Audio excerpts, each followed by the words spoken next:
And I hope I will just put it to an end tonight as well. The book of James chapter 3. And we read verse 17 together.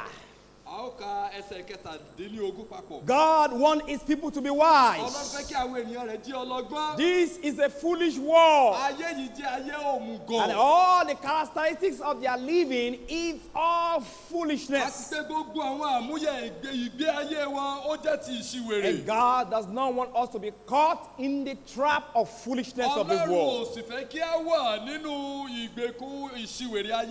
Amen. Let's take that verse 17 together.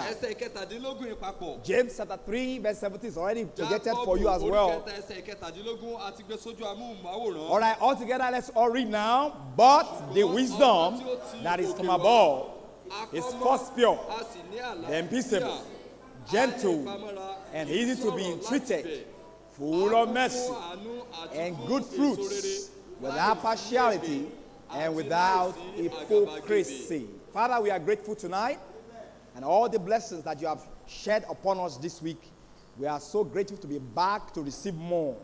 How about you pray that God, please let your presence be here in a very special way tonight, oh Lord. Let your wisdom be that which our heart will be open to receive tonight, oh Lord. Amen. Holy Spirit of God, you are the only teacher of your word. Yes, Lord. So we ask that you may have the liberty to teach us all that we need to know, that we may be blessed in your presence once again. Amen. Whether you're from your people or from me, we don't want to be at hindrance tonight. So God, please have mercy upon us and forgive us our sins. Amen. That you may have the total liberty to do your work in our midst.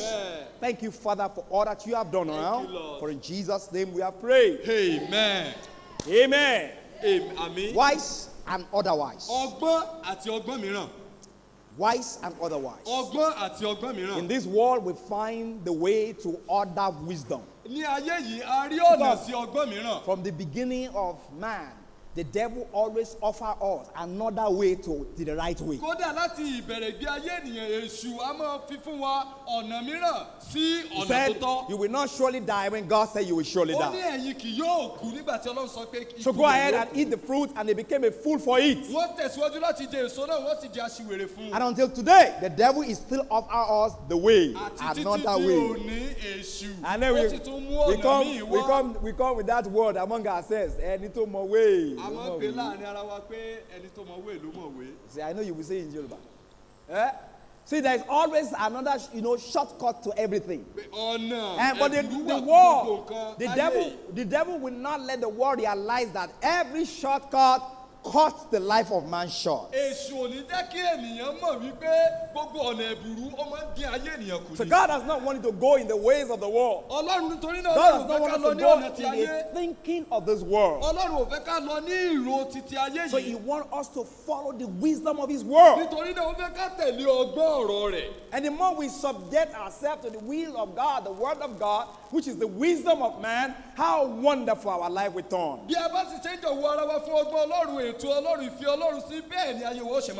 Because every worldly wisdom is sourced in the devil. Although once it does not come from God, it doesn't come just from man. It came from the devil. See, from the beginning of man, the life man is living is according to the word of God. The book of Genesis chapter 3, all the steps that man is taking is according to what God told them. But the first time that man is going to do otherwise, it didn't come from man. It came from the devil. Remember, the first time that man is going to deviate from what God said, it was not man that thought of it himself. It was the devil that suggested it, and they walked that way.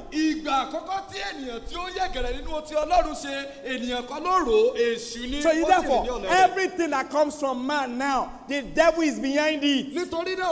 No wonder God said, it is not in a man that walketh, to order his own steps.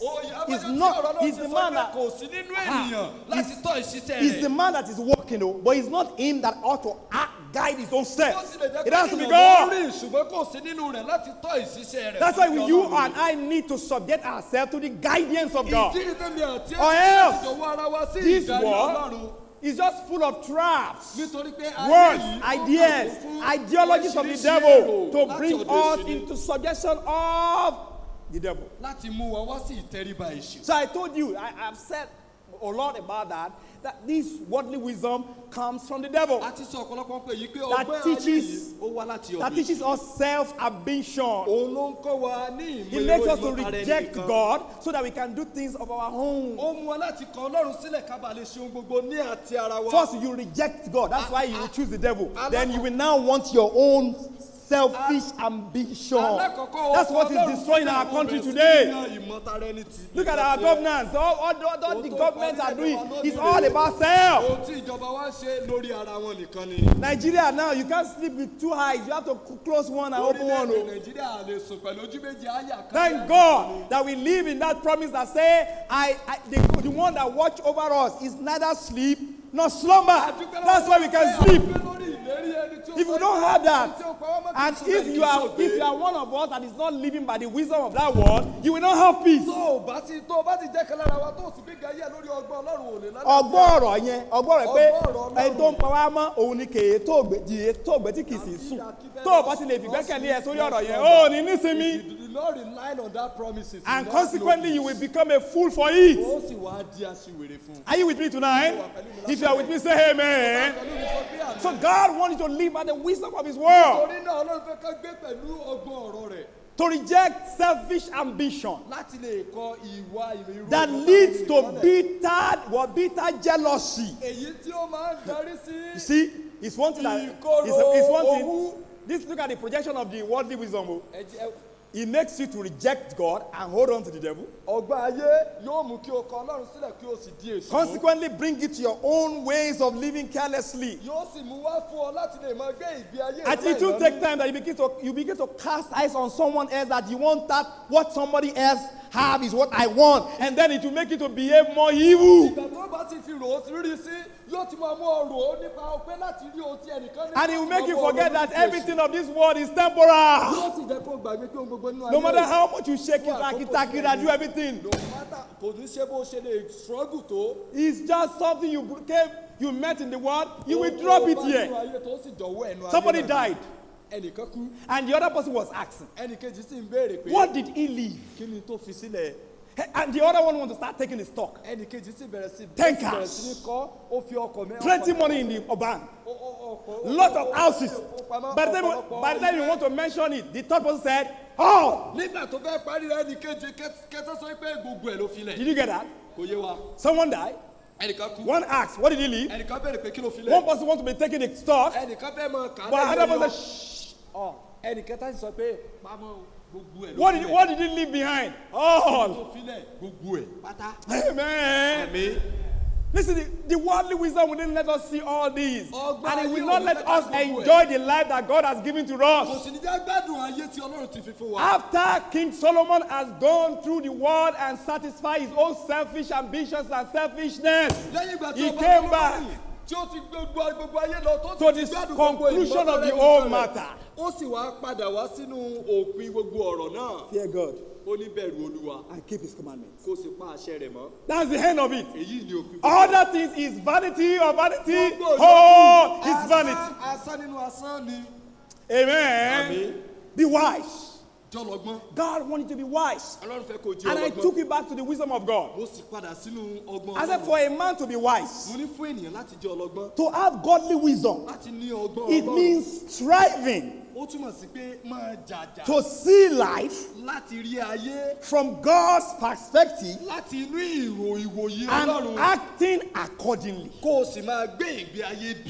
Are you with me? Eh? It means striving every day of your life to be looking into life the way God sees it. Having that perspective as God had it. And then you start not just see it that way, then acting accordingly. As you are acting in God's perspective, you are wise. The world may think you are a fool for it. No. And the day is coming that God will differentiate it anyway. A day of differentiation with those who are wise and fools. God is bringing his soul. Do you strive every day to see it God's way? Are you taking your Bible today and fall before God and ask him to open down my eyes that I behold wondrous things out of thy law to see things your way? Why are you in church tonight? Why are you in church tonight? Why are you in church? Are you just in church so you can receive money, to receive things from God? God wants to teach you to know how to live your life. So you will not live a fool and hurt your life now. I told you about some ways to access those, the wisdom of God. I don't want to go back again. I don't want to get back. Let me quickly run because I see my time is going. But according to that verse 17, we have seen the source of that wisdom. And God wants you to act the wisdom. Not just have it, but act it. But if you want to look at that verse 17, it begins to give us the characters, the characteristics of those who are possessed with the wisdom of God. Those who have allowed the wisdom of God to influence their day-to-day activities. Those characters are there. And those who choose to live in the character of this world, they are the ones who have chosen to be wise. Not according to the world, but they are wise as unto the Lord. God gave us those characters. And we quickly need to run through it and see ourselves possessing them as we submit ourselves to God. Hey, Brother James is making us to see the other side of that wisdom. Not only the source, the source is that it's from above. It's an heavenly way of thinking. It is not earthly way of viewing life.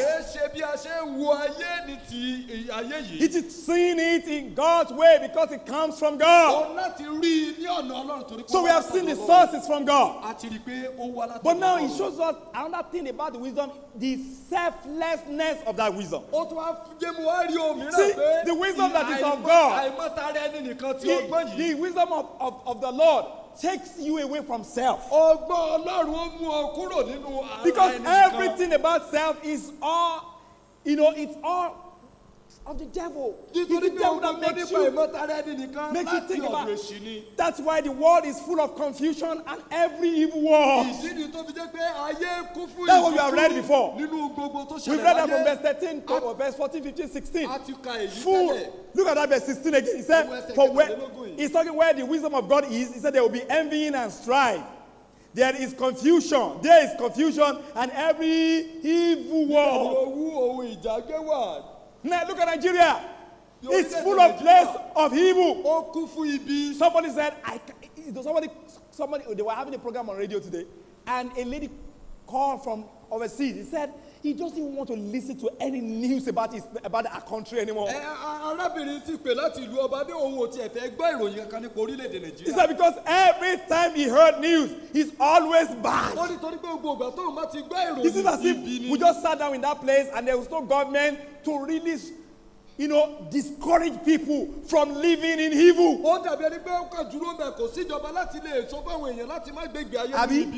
We just saw them how they go to the place where we are supposed to be training those that are supposed to defend. Imagine. The military academy. If they can go to that place where they are training the soldiers and they can kill their oga and even took some of them away. Hey, that's not an insult. It's not an insult. It's a slap. If all those people like that are so defenseless, imagine ordinary citizens of the country. In fact, they were telling them, expect even the military headquarters, expect them to come soon. They are coming. Where is our defense? Where is our defense? Who is our defender? Our Lord Jesus Christ alone. There's no other place. Amen. And the earlier you know, the better it is. Everybody is doing that which is right in his own eyes. No wonder there is confusion. There are a lot of evil works.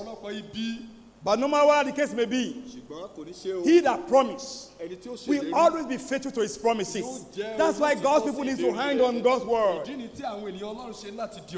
Taking us away from some selfishness, centeredness, self-centeredness to selflessness. Because the person who is selfless, those who are selfless, they will be submissive. Selflessness brings us to the point of submissiveness. And consequently, God will be able to guide and order our steps. See what he said first. He said the wisdom that is from above.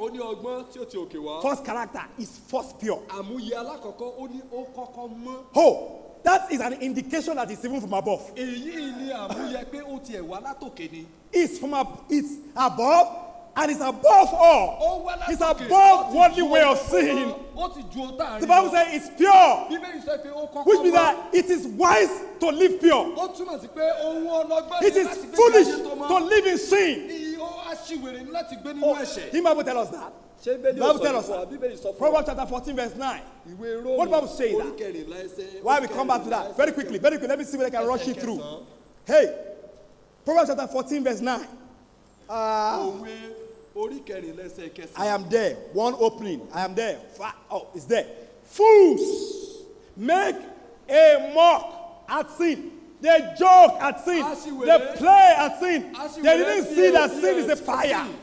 Oh, may God help us all.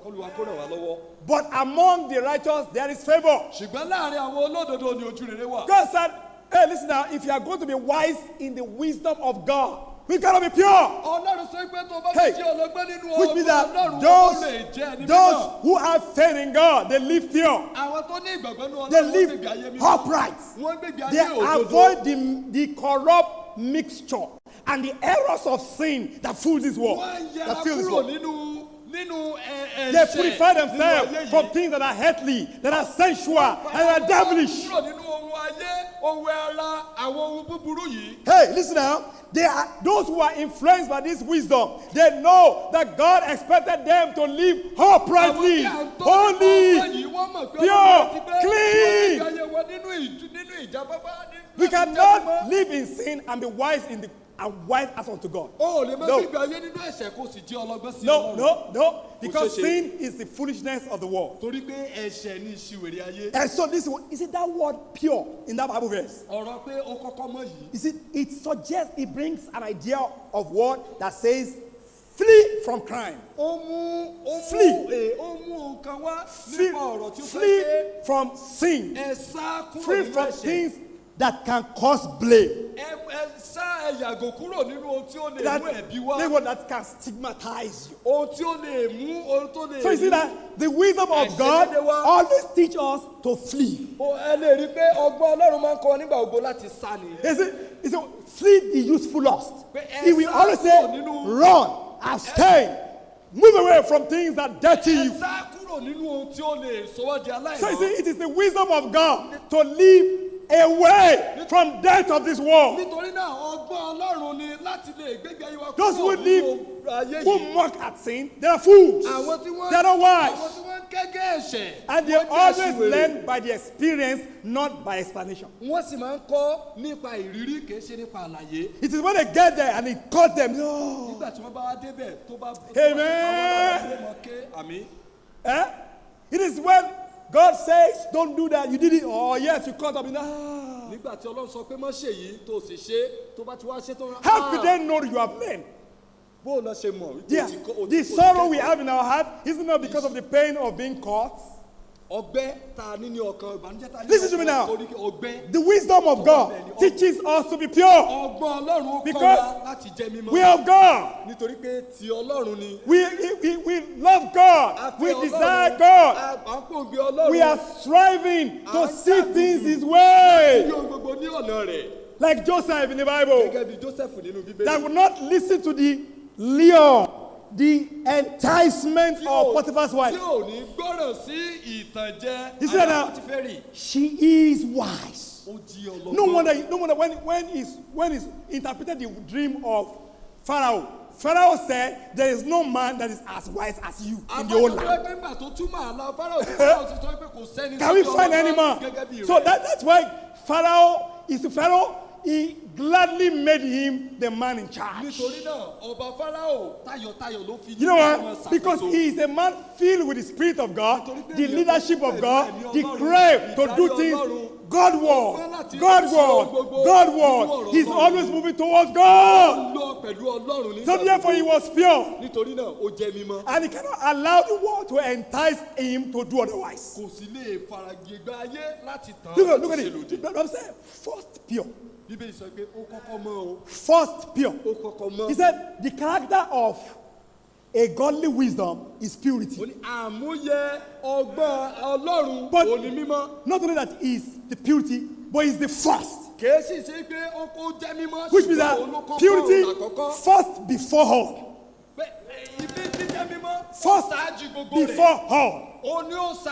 If you take note, apart from this number one, all other character was mentioning was towards relationship with other man. Peaceable, gentle, mercy. Their relationship with other fellow men. But this one is a relationship with what? With God. Which means that if you don't get it right first with God, you can't get it right but what? With your neighbor, with your friend, with your daddy, with your mommy, with anyone. First. So you see, that word first speaks of the order. The order. So what should be first in our faith is purity. That is from the day that God saved man. He wants to get us pure. And because our mind is always towards Him, we want to live like Him. 1 John chapter 3 verse 3. 1 John 3:3. 1 John 3:3. You see, every day of our life, we are thinking about His coming. In fact, verse 2 says, Beloved, now are we the sons of God, and He does not yet appear what we shall be. But we know, we are certain that when He shall appear, we shall be like Him. For we shall see Him as He is.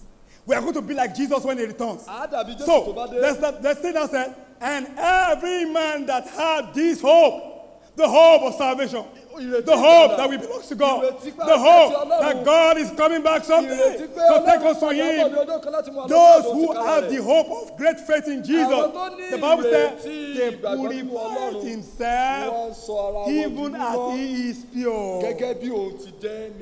Amen. In the order of our life, first, we got to be pure. The word first speaks of the order. That it must come first. That it must prevail. First, it speaks about order. Second, it speaks about the prevalence. Above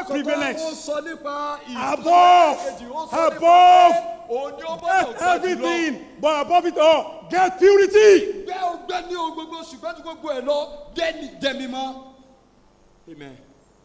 It is the effect of godly wisdom in your life. If you truly have faith in God, you will want to be pure. It's the effect. He's the effect. He's the working. He's the influence of God in your life. But secondly, he said, peaceable. See, after I've gotten the first, I cannot live properly. I cannot live peaceable with men if I do not have the purity. When a man is pure, tí ènìyàn bá jẹ́ mímọ́. living God word. tí ó ń gbé ìgbé ayé rẹ̀ nínú ọ̀rọ̀ Ọlọ́run. Do you know that it will be much easier to live peaceably with others? ṣé o mọ̀ pé yóò rọrùn láti lè gbé ìgbé ayé àlàáfíà pẹ̀lú àwọn Because mìíràn. God is the one controlling it. torí pé Ọlọ́run ló ń darí rẹ̀. Because he's living God word. torí pé ó ń gbé ìgbé ayé rẹ̀ nínú ọ̀rọ̀ Ọlọ́run. Because he's living pleasing God. torí pé ó ń gbé ìgbé ayé rẹ̀ láti wu Ọlọ́run. So therefore, he can be at peace with others. nítorí náà ó lè wà ní àlàáfíà pẹ̀lú àwọn Amen. Amen. You see, when our own self way is fill our heart, there is no way we can stay right with others. nígbà tí ìgbé ayé ara wa There will be strife. kò sí There will be envy. ìṣedéédé pẹ̀lú ènìyàn There will be fight. owó There will wà be disagreement. ìjà ó wà àìgbọ́ra ẹni yóò Because wà self rules. nítorí pé ara ẹni ran That's why the second part, the other part of it speaks about selflessness. ìdí ni tí agbọn tí ó gbẹ̀yìn rẹ̀ ṣe sọ nípa Romans chapter 14. Romans chapter 14 verse 19. Róòmù orí kẹrìnlá Romans chapter 14 verse 19 ẹsẹ̀ kọkàndínlógún tells us something about peace. Róòmù orí kẹrìnlá ẹsẹ̀ You see, kọkàndínlógún said, let us therefore follow after the things which are for peace, which make for peace, rather, which make for peace, and things wherewith one may edify. Did you see? He bring another. ó mú òmíràn wá. There's no peace on earth kò sí àlàáfíà láyé because first they refuse the Prince of Peace. torí pé wọ́n kọ ọmọ aládé àlàáfíà. The peace on earth is Jesus. àlàáfíà That's ló why ń bá Jésù ni. when he was born, we said peace on earth. nígbà tí a bí a sì sọ pé àlàáfíà ni ayé. Amen. But there is no experience of that peace because men refuse him and his ways. ṣùgbọ́n wọn ní ìrírí àlàáfíà torí pé àwọn ènìyàn wọ́n kọ̀ sílẹ̀ wọ́n For how can we have peace without the Prince of Peace? torí pé bóun He láti ní said, àlàáfíà láìsí ọlá ní my peace àlàáfíà. I give you not as the world. ó ní àlàáfíà Not ni mo fi as fún the yín, kì í world. ṣe bí ayé. Oh, Amen. if you want peace that the world give, you will soon come to a place like you are saying, there is no peace in the world. Pé tó o bá fẹ́ àlàáfíà tí ayé ń fífún ni ó dé kórìíta kan tó sọ pé kò sálàáfíà láyé. Oh, my time is running. àkókò mi lọ fún. Hey, it is when we live purely with God that we can live peacefully with men. tí a bá ní ìgbé ayé mímọ́ pẹ̀lú Ọlọ́run lánàá ìgbé ayé àlàáfíà pẹ̀lú We can ènìyàn. follow it. a lè tẹ̀lé. He said we should follow after. ó ní ká tẹ̀mọ̀ tẹ̀lé. God wants us when we are, it is wisdom ọgbọ́n of God to desire making peace and maintaining peace with others. ọgbọ́n Ọlọ́run Making peace and maintaining it. No one said, that's why he said we should follow it. abáyọ tó ṣe sọ pé kí á tẹ̀lé kí á nípa God, rẹ̀. blessed are the peace maker, ó ní not alábùkún fún peace àwọn breaker. olùlàjà. It is wisdom ọgbọ́n ni to always láti máa ṣe nígbà gbogbo. want to live well with other people, gbé ìgbé ayé tí ó dára pẹ̀lú àwọn ènìyàn mìíràn. not seek their fight, kì í ṣe ká máa wá ìjà wọn. not get irritated, kì í ṣe pé kí wọ́n máa bí wa nú. not magnify their faults. kì í ṣe pé kí a máa Oh. gbé ìgbé ìwà He búburú said, wọn kí a máa gbé ga. Another character is gentle. ó ní àmúyẹ mìíràn ó ní pé Gentle, ìpamọ́ra. to be lenient. He said, I'm getting Kéèyàn there. ní He said, when you are ìpamọ́ra. peaceful, you will be lenient. tó o bá jẹ́ olùfẹ́ àlàáfíà ó jẹ́ ẹni tó ní ìpamọ́ra. You see, in fact, it is the seed of peace. Gentleness is the seed of peace. irúgbìn àlàáfíà ó ní See, a ìpamọ́ra. person who is gentle sees everybody equally. ṣé èèyàn tó ní ìpamọ́ra ó máa ń rí Abed. gbogbo ènìyàn bákan náà ni. In fact, the word gentle in this Bible verse speaks of moderation. ọ̀rọ̀ tá à ń pè ní ìpamọ́ra yìí ó Let sọ nípa kí your moderation be known to all men. pé jẹ́ kí ìṣedédé rẹ kí Ẹni ó di mímọ̀ kò ń fún ṣe gbogbo tó wọ ayé ènìyàn. máyà. He finds his sufficiency in God. ó rí No wonder he's satisfied. He's satisfied with God's leadership. àbájọ tó ṣe ní ìtẹ́lọ́rùn pẹ̀lú ìtọ́ni Ọlọ́run. Are you with me tonight? No, Hey! If you are with me, say tó bá amen. pẹ̀lú ní sọ pé àmì. He finds his sufficiency in God. ó rí ìṣedédé rẹ̀ kó So sọ̀rọ̀ it will nínú Ọlọ́run. be easy, very easy for him yóò rọ̀ ọ́ lọ́rùn not to easily get offended. láti má lè mú bínú. In fact, somebody said the highest title for every Christian is to know that we are Christian gentlemen and ladies. pé ẹnìkan sọ pé Highest. ó ní àkọlé tí ó dára jù fún oní kìrìsìtẹ́nì. Title. ó ní pé láti rí wa bí ẹni pé Mr. a jẹ́ kìrìsìtẹ́nì Mr. Gentle, tí ó ní ìpamọ́ra. Mrs. Gentle, Mr. Lady àti Mrs. Gentle. Gentle. boy gentle. arákùnrin tó gentle. You see, in the world today, when you are gentle, you are slow. nínú ayé lónìí tó. When you are gentle, you are weak. kojú òsì. When you are gentle, you are stupid. tó bá dé ìpamọ́ra o jẹ́ òpè. Don't say pé ó tutù. wọ́n lò it's cold. Táwọn bá sọ pé bíbélì ní pé ká jẹ́ oníwà tútù. The Bible says we should be. But àwa tó máa sọ pé ẹ̀kọ́ tutù nú ayé dídìrín ni. But in this world, when we say someone is God, they see him as someone who is weak. Tó fi omi sẹ́nu. When they put water in his mouth, bẹ́ẹ̀ ni wọ́n ṣe bá. it will remain wọ́n the ló same gọ̀. way. Kí ló yẹ kó ṣe? Ó yẹ kó gbé mi. And they will say it's fully because it's Amen. And that's what we want. That's what we want. Because you are gentle does not mean you are stupid. Because you are gentle, it means when you are gentle, it means you are Christ-like. And tó yá odi níwájú olùrẹ́rù rẹ̀. He was dumb even before the sheriff. A máa ṣe pé àwọn náà lè pa ni. Listen to me now. God does not want Christians to be jagidijagons. Ọlọ́run ò fẹ́ kí àwa Kristẹni, we should not be a troublemaker.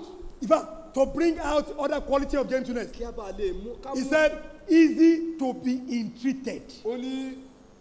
Easy to be entreated. I love the fact that Yoruba bring it out quickly. Easily persuaded. Compliant. In fact, the word easily to be entreated is the only place you find it in the Bible. The word itself, the usage of his word, the usage of that root word, you can't find it. So because it is really uncommon. When you are influenced with the wisdom of God, you will say, when I hold to a position, I don't care what you say. I will not change. Say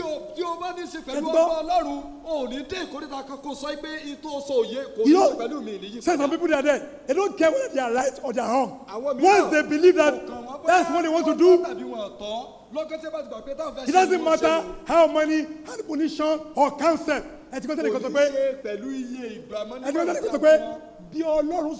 Somebody have once said that even if God come from heaven, I will never listen. So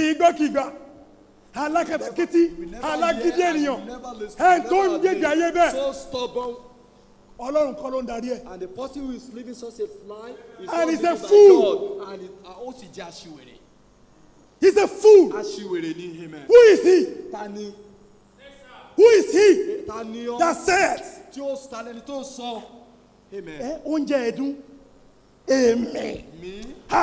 Bọ́lọ́run sọ̀kalẹ̀. Even if God comes, èèyàn yẹn gan kò mọ ibi tó wù dé, kò mọ ìwọ̀n rẹ̀, kò mọ ẹni tó wù jẹ́. He doesn't even know who he is.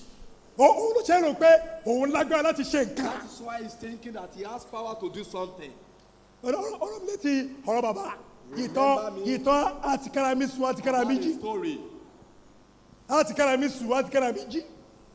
Ọlọ́run wá dé ó dé so ó wá mọ̀ pé òun kọ́ lòun ti kára òun sùn òun ní òun sì ti kára òun jí. Amen. Oh, may God help us tonight.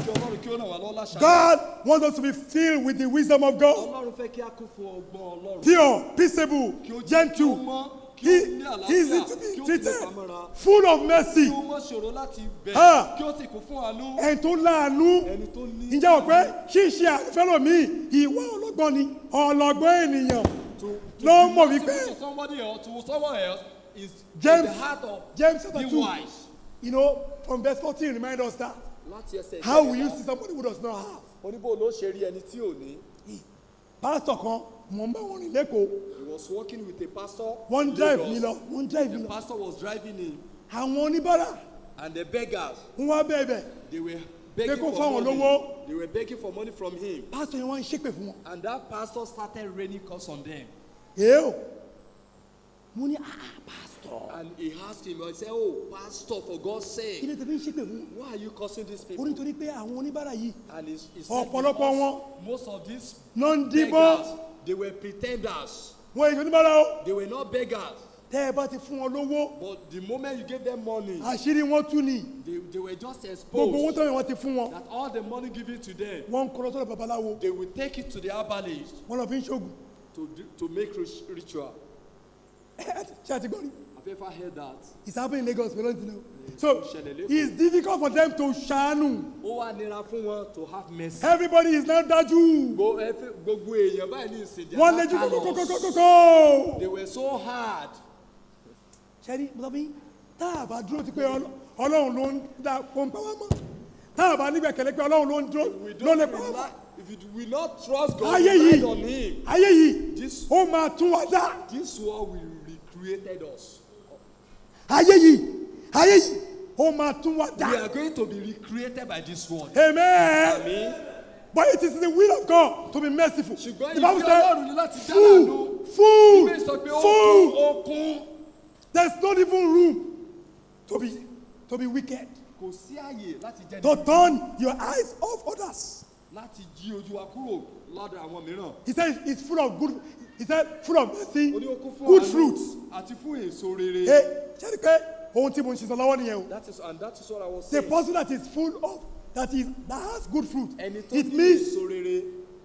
just like it was said about Jesus, Gẹ́gẹ́ bá ṣe going sọ pé about Jésù pé ó ń rìn káàkiri, doing ó good. sì ń ṣe rere akiri ṣoore.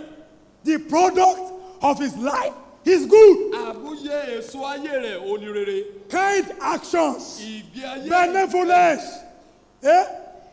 God wants Christians to be identified Ọlọ́run fẹ́ kí á dá Kristẹni mọ̀ with good. pẹ̀lú rere. Amen. Amen. Good. Rere. Àwọn ǹjẹ́ wọ́n ní ẹni rere kò sí láyé mọ́. They said there is no good person on this earth. Sáwọn ẹni rere wà ń bí. Are there good people in Tí wọ́n ń so èso ìwà rere. who are yielding fruit of The Bible says, thou art good Bíbélì sọ pé and doest good. ìwọ jẹ́ rere o sì Teach ṣe rere. me thy statutes. Kọ́ mi ní ìlànà Psalm rẹ. 119 verse 68. Psalm 119 ẹsẹ̀ ìkọkàn. Thou art good and doest good. Ìwọ jẹ́ rere o sì ṣe rere. Teach me likewise. Kọ́ mi bákan náà. That's what it means. Amen tó túmọ̀ sí. Teach me to live as good as you are. Kọ́ mi láti gbégbé ayé mi ní rere bí òwò náà ṣe. Amen. Àmín. Another one said, without partiality. Ó ní láìsí ègbè. Hey, no respecter of Kò persons. ṣègbè ẹnikẹ́ni. James chapter 2, verse 1. Jacob He says, James chapter 2, verse 1 says, my brethren, Ẹ̀yin ará mi. have not the faith of our Lord Jesus Christ, the Lord of glory, with respect of persons. No, not the faith of Jesus Christ. Kìí ṣe ìgbàgbọ́ ti Kristi. Kẹ́nìkan wọlé sáárín wa. Somebody entered. Olówó wa ń ṣọ̀rọ̀ olówó. So rich. Olòṣì ń ṣọ̀rọ̀ olòṣì. The rich are now making Kìí friends ṣe and nínú ìjọ poor, Jésù. making themselves friends. Not in Christ. Amen. Àmín. To live without partiality. I told you, you can't see the meaning of this word. You can't find it elsewhere in the Bible too. A lè rí ìtumọ̀ Because ọ̀rọ̀ yìí náà nínú it Bíbélì is náà. scanty among men. Torí pé kò tọ̀rọ̀ tí ò tó. We always favor those who favor us. A máa ń ṣoore fáwọn tó ṣoore fún wa ni. It is not wisdom of God. Kìí ṣọgbọ́n Ọlọ́run o. Amen. If you love those who love you, Tó bá fẹ́ àwọn tó fẹ́ what ọ. special thing have you done? Kí ni tó ìyanu tó ti ṣòro kó ṣe? What is Christ like about you? Kí ni ìwà bí Kristi nínú rẹ? Amen. Not, he said, have not the faith, not faith of Shongo, not faith of Adikeshna. He said, faith of the Lord Jesus Christ, the Lord of glory. Jésù Kristi Olúwa wa, Ọlọ́run Olúwa ọ̀gá ògo. Rárá. Amen. That's why in this church we say it's a church where everybody is Ìdílé ta someone. ṣe máa ń sọ nínú ìjọ pé ó jẹ́ ìjọ tí gbogbo ènìyàn ti jẹ́ ènìyàn kan. Ṣe pàtàkì. There is joy of accepting ourselves, love each other, pray for each other, Ayọ̀ gbígba ara wa, fẹ́ràn ara wa, not gbàdúrà fúnra wa. distinguishing Kìí ourselves. ṣe ká máa yẹ ara wa sọ́tọ̀. This is for Paul. This is for Apollo. Ti Pọ́ọ̀lù rèé. This is for Àpọ́lò Timothy. rèé, ti This is for Tìmọ́ Samuel. rèé, This is for ti Joseph. Sàmúẹ́lì, No. Joseph rèé. Rárá. Without partiality, Láìsí ègbè. everybody should be special. Gbogbo ènìyàn ló gbọ́dọ̀ ṣe pàtàkì. And Christ Bible, is amen. everything. Kristi ó sì jẹ́ gbogbo. Making much of Jesus. A máa ṣe púpọ̀ Jésù. And lastly, he said, without hypocrisy. Eléyìí tó gbẹ̀yìn ó ní láìsí àgàbàgebè. Hey, Àgàbàgebè. The wisdom of God doesn't teach hypocrisy. Ọgbọ́n Ọlọ́run kò kọ́ àgàbàgebè rárá. Hypocrisy spoils everything. Àgàbàgebè ó máa ń ba gbogbo jẹ́ ni. It spoils everything about your faith. Ó máa ń ba gbogbo jẹ́ nípa àgbàgbọ́ rẹ. It will even make you doubt if you know God. Yóò tiẹ̀ tún mú ọmọ ṣiyèméjì bó bá tẹ̀ mọ́ Ọlọ́run gan. Amen. No, Mama said, hey, double and that man. Because when you are going to be hypocrite, you are going to be double. Tó bá fẹ́ jẹ́ alágàbàgebè, ó jẹ́ ni oníyèméjì o. Like somebody gladly make his own artistic name. Popular name. He said his name is Two-Face. Ó sì pè ní olójú méjì. Two-Face. Ó ní ojú méjì lòun. Are you a two-faced Christian? Ǹjẹ́ o jẹ́ Kristẹni olójú méjì bí? You act like this in front of people. Ó gbégbé ayé báyìí fáwọn. You act differently in another place. Ó tún wá gbé bákan bá mìíràn níbòmíì. That's not wisdom of God. Kì í ṣọgbọ́n Ọlọ́run rèé. You are changing hearts. Ó yí ọgbọ́n Ó ń pààrọ̀ fìlà rẹ̀. Ó pààrọ̀ fìlà rẹ̀ ni. Changing hearts. Ó pààrọ̀ fìlà rẹ̀ ni. So you can become a little bit secular, a little bit spiritual, a little bit secular, a little bit civil. Eventually, you are going to be secular. Síbẹ̀síbẹ̀, ó padà jẹ́ tayé náà ni. Amen. Ṣekúṣayé will not make you the best of. You will not be the best of ẹyẹ. You will not be the best of eku. O ò ní jẹ́ ẹyẹ tó dára jù, o ò sì ní jẹ́ eku tó dára jù. Amen. Àmín. Hypocrite. Àgàbàgebè. God does not want us to. The wisdom of God doesn't teach us that way. Ọgbọ́n Ọlọ́run kò It is the way of the world. Ọ̀nà ayé ni o. They gladly call that smartness. Wọ́n sì máa ń pè ní ìjáfáfá ọgbọ́n. Àwọn gbọ́n. Bó a ṣì wèrè. But they are Òun ló foolish. fi ẹ̀ṣẹ̀ ṣeré. The foolish mocked with sin. Every head bow. My time is gone. I'm sorry. Be wise. Be wise. Be wise. Be wise.